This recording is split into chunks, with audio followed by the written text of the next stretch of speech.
Hello welcome dear students. सबसे पहले तो आप सभी को दीपावली की हार्दिक शुभकामनाएं। Wish you very happy Deepavali. अब बढ़िया से आप फेस्टिवल को जो सेलिब्रेट कर रहे होगे, इसके जस्ट बाद में, फेस्टिवल के जस्ट बाद में आपको जो जेई की एग्जाम है, आरआरबी की और एसएससी जेई की, बैक टू बैक आपको देखने को मिलेगी। जेई के लिए नोटिफिकेशन और एसएससी का आपका जो एग्जाम है जो डिले हो गया था वो आपको देखने को मिलेगा। तो आरआरबी जेई और एसएससी जेई दोनों का अपने कंपैरिजन करते हैं और जनरल साइंस को आप आरआरबी जेई और एसएससी जेई के अंदर कैसे कवर कर सकते हैं इसके बारे में चर्चा करते हैं कि आरआरबी जेई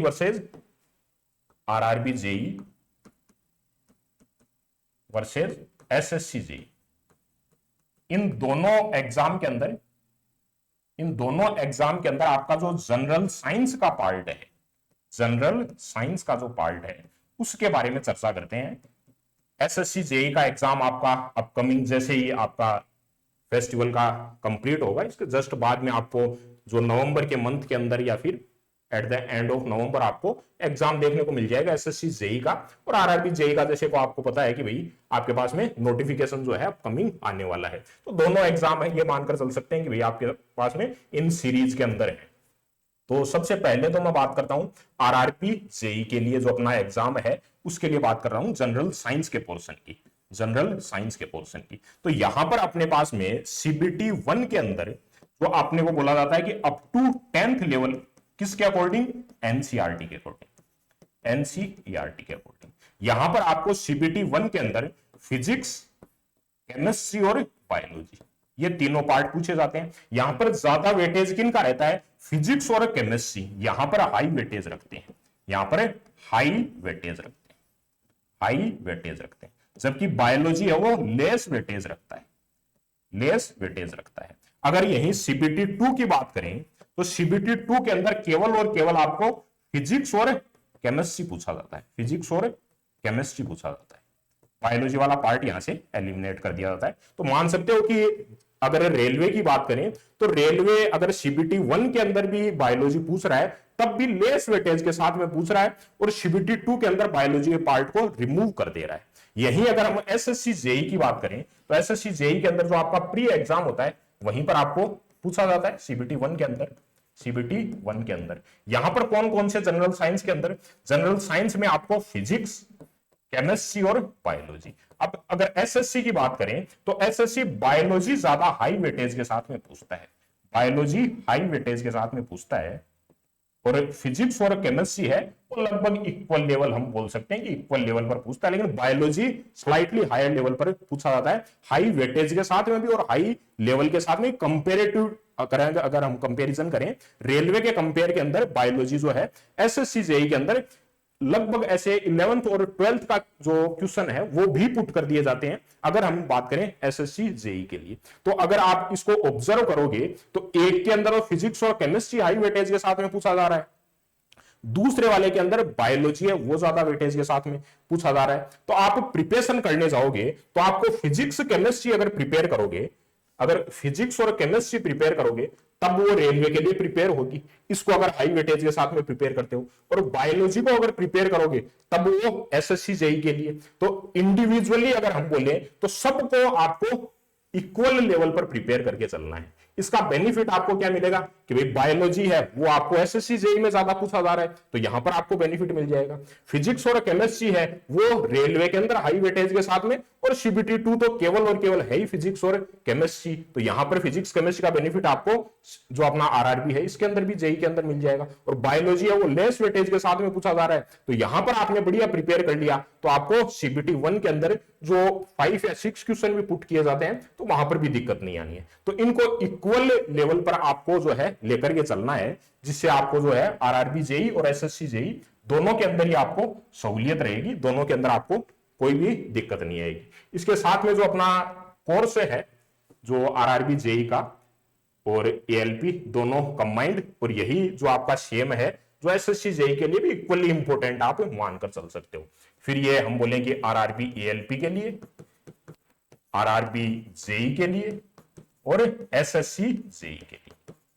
सबके लिए इक्वली इंपॉर्टेंट हो गया, क्योंकि यहां पर फिजिक्स केमिस्ट्री का एक जगह फिजिक्स और केमिस्ट्री का वेटेज है, दूसरी जगह बायोलॉजी का वेटेज है। तो हमने जो यहां पर जो पैटर्न कवर किया है जनरल साइंस का, वो सारे ही जो है अपने मीडियोकर लेवल से अपर लेवल पर लेकर चले हैं, फिजिक्स केमिस्ट्री और बायोलॉजी। तो यहां से आपका दो एग्जाम के साथ में भले ही से यहां पर कॉम्बो में एएलपी जेई लिखा हुआ है, लेकिन आपके तीनों एग्जाम यहां पर एक साथ में जो है कवर हो सकते हैं इसके थ्रू, ठीक है। या फिर आपको सेल्फ से कवर करना है, तब अब आप है जो एनसीईआरटी अपना कवर करोगे, जिससे आपको एएलपी में भी दिक्कत नहीं आएगी, जेई के अंदर भी, और अदर देन आपका जो आरआरबी एग्जाम कंडक्ट कराता है उनके अंदर भी आपको जो जनरल साइंस के पोर्शन, फिर मैं एनटीपीसी यूजी या पीजी की बात करूं या फिर टेक्नीशियन के एग्जाम है, आरआरबी के कोई भी एग्जाम हो, उनके अंदर इक्वल लेवल के अंदर जो वेटेज है वो पुट किया जाता है फिजिक्स केमिस्ट्री का। स्लाइटली लेवल के अंदर डिफरेंस रहता है एएलपी और जेई के अंदर, लेकिन आप अगर बढ़िया लेवल पर प्रिपेयर करते हो तो एएलपी हो या जेई हो या फिर एसएससी जेई हो, तीनों के अंदर आप बढ़िया से जो है फिजिक्स केमिस्ट्री बायोलॉजी जो जनरल साइंस अपन बोलकर चलते हैं अप टू 10th लेवल, वहां पर आपको कोई दिक्कत नहीं आएगी, ठीक है। तो इस हिसाब से आपको तीनों एग्जाम को जो है एक साथ में लेकर के चलना है, जिससे आप बढ़िया से प्रिपेयर कर पाए। और इनके अंदर अगर हम बात करें फिजिक्स केमिस्ट्री बायोलॉजी के अंदर बात करें, तो यहां पर आपको जो सेपरेटली अगर मैं बताऊं कि हम अगर फिजिक्स की बात करें, तो यहां पर अगर जेई के लिए बोले तो जेई के अंदर 2019 के अंदर सभी इक्वल लेवल पर क्वेश्चन पुट किए गए थे। यहीं अगर जेई हम 2024 की बात करें तो यहां पर आपको जो आपका लाइट वाला पोर्शन है, ऑप्टिक्स वाला पोर्शन है, जिसके अंदर हम बोलते हैं साउंड, लाइट, और सबसे हाई वेटेज के साथ में इलेक्ट्रोडायनेमिक्स, ये जो पार्ट है वो ज्यादा वेटेज के साथ में पूछा गया था फिजिक्स के अंदर। और यही हम अगर ये हम बात कर रहे हैं आरआरबी के लिए, आरआरबी जेई के लिए। और अगर एसएससी जेई के लिए बात करें, एसएससी जेई के लिए हम अगर फिजिक्स की बात करें तो एसएससी जेई जो है ज्यादातर क्वेश्चन जो पुट करता है वो मैकेनिक्स से पुट करता है।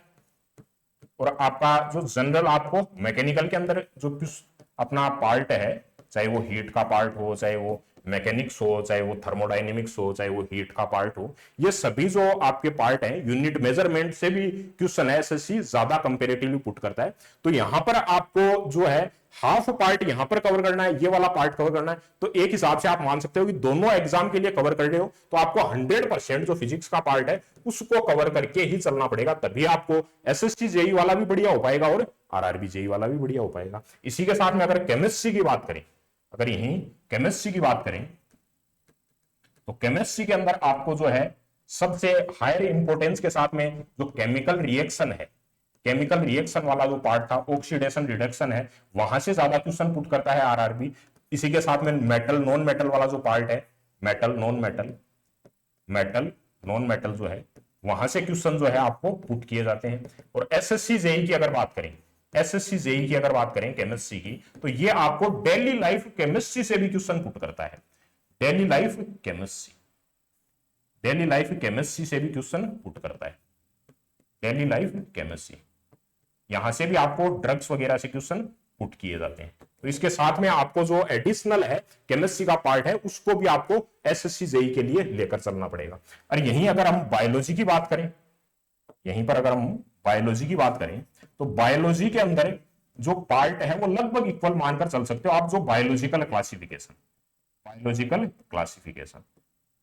क्लासिफिकेशन है, इसके साथ में टिश्यू, प्लांट टिश्यू और एनिमल टिश्यू। साइटोलॉजी के अंदर आरआरबी कम पूछता है, एसएससी जेई ज्यादा पूछता है साइटोलॉजी के अंदर, जो सेल के बारे में हम पढ़ते हैं। इसी के साथ में जो ह्यूमन एनाटॉमी का पोर्शन है वो लगभग दोनों के अंदर इक्वल मान सकते हो कि एसएससी जेई के अंदर भी और आरआरबी जेई के अंदर भी, जिसके अंदर आपका जो स्टार्ट से पढ़ते हैं हम डाइजेस्टिव सिस्टम है, रेस्पिरेटरी सिस्टम है, तो सारा आपको जो है एंड तक जो है कंप्लीट जो ह्यूमन एनाटॉमी में लिखकर चल रहा हूं, ह्यूमन एनाटॉमी, वहां पर लगभग इक्वल पूछा जाता है एसएससी जेई के अंदर भी और आरआरबी जेई के अंदर भी। तो ये जो पार्ट हैं उनको आपको लेकर के चलना है। साथ में जो प्लांट वाला है, प्लांट मॉर्फोलॉजी है, वो लगभग आपको आरआरबी जेई के अंदर भी पुट किए जाते हैं और एसएससी जेई के अंदर भी पुट किए जाते हैं। तो बायोलॉजी का पोर्शन ये मान सकते हो कि एसएससी सेम टॉपिक है वो हाई वेटेज के साथ में पूछता है, आरआरबी उन्हीं टॉपिक्स को लेस वेटेज के साथ में पूछता है, लेकिन जो इंपॉर्टेंट है वो एसएससी जेई और आरआरबी जेई में बायोलॉजी के पर्सपेक्टिव से बात करें तो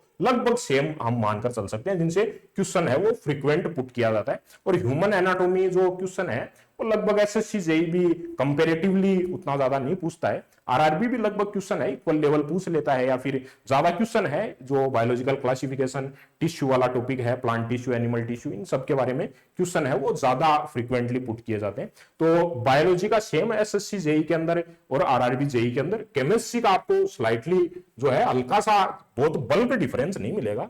लगभग आप मानकर चल सकते हो कि अगर हम लाइट की बात करें तो लाइट वाले पोर्शन से आरआरबी जेई ज्यादा इंटरेस्ट शो करता है, एसएससी जेई उतना ज्यादा क्वेश्चन पुट नहीं करता है। लेकिन इक्वल वेटेज के साथ में मान सकते हो आप कि अगर फिजिक्स, केमिस्ट्री और बायोलॉजी तीनों के अंदर आप 100% कवर करके चलते हो तो फिर आरआरबी की हो, एएलपी की हो, आरआरबी में एएलपी हो, जेई हो, टेक्नीशियन हो, एनटीपीसी हो, वहां पर भी दिक्कत नहीं आनी। और एसएससी जेई के अंदर आपका फिर फिजिक्स, केमिस्ट्री का वेटेज कम होने के बावजूद जो बायोलॉजी का पोर्शन ज्यादा है उसमें भी फिर आपको दिक्कत नहीं आएगी। तो ये आपको सेल्फ से प्रिपेयर करना है। इधर आप सेल्फ से प्रिपेयर कर रहे हो, आप सेल्फ से प्रिपेयर कर रहे हो, सेल्फ से प्रिपेयर कर रहे हो तो सबसे ज्यादा आपको फोकस किस पर करना है?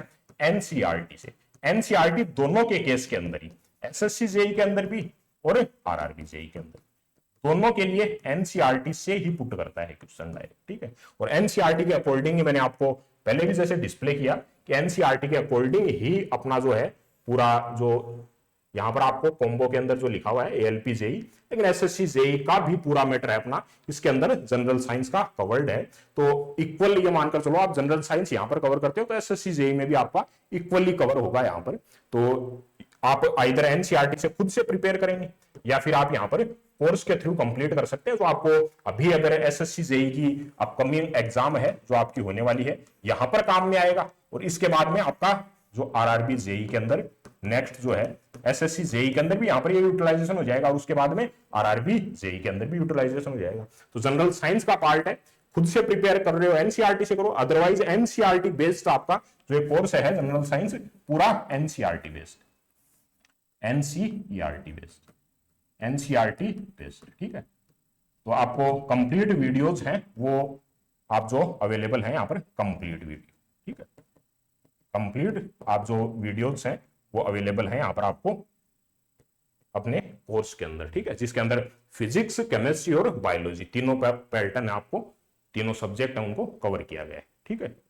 तो इस टाइप से आपको अपनी प्रिपरेशन है उसको लेकर के चलना है, ताकि आप इक्वल लेवल पर जो है आरआरबी जेई और एसएससी जेई, और साथ में मैं एएलपी का एग्जाम भी अब जस्ट डेट ही आएगी इसके बाद में, जो आरआरबी अपना एएलपी का है उसकी डेट ही देखने को मिलेगी, और जेई है उसका आपको नोटिफिकेशन देखने को मिलेगा। तो सबके लिए आपका प्रिपरेशन, एक बार आपने प्रिपेयर कर लिया एनसीईआरटी को, फिजिक्स, केमिस्ट्री, बायोलॉजी, फिर वो एएलपी जेई हो या फिर एसएससी जेई हो, सबके लिए आपको एक साथ में अलग अलग प्रिपेयर नहीं करना पड़ेगा इनके लिए, ठीक है।